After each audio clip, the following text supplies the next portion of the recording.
1334. À la faveur d'une terrible guerre civile opposant Chinois et Mongols, l'une des pandémies les plus meurtrières de l'histoire éclate en Chine orientale, la peste noire. La province de Hubei est la première touchée. Ses habitants, impuissants, sont largement décimés. Le mal se propage ensuite rapidement aux régions voisines. En quelques années, 13 millions de personnes sont emportées.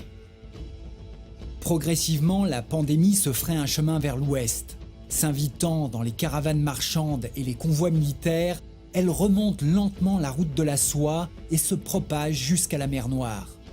Sa diffusion est assurée par divers rongeurs, dont les puces contaminent régulièrement les humains.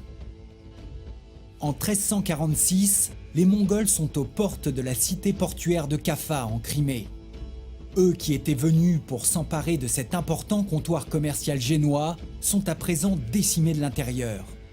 Leur ennemi est invisible, insaisissable, mais ils ne le connaissent que trop bien. Il s'agit de la peste bubonique.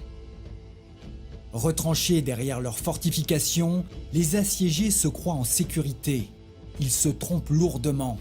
Entre les rats qui circulent librement entre la ville et le camp infecté et les Mongols qui catapultent des cadavres de pestiférés par-dessus les murs, la maladie ne tarde pas à toucher les habitants de Kaffa. Pris de panique, les commerçants génois décident de prendre la fuite par la mer et mettent le cap sur l'Italie.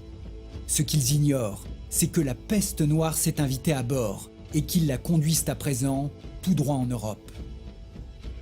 Le terrible fléau oriental commence par s'abattre sur la Sicile, balayant les habitants de Messine.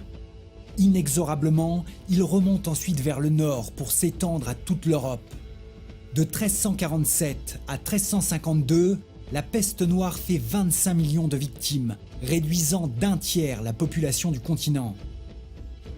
Face à la pandémie, la science de l'époque est totalement impuissante.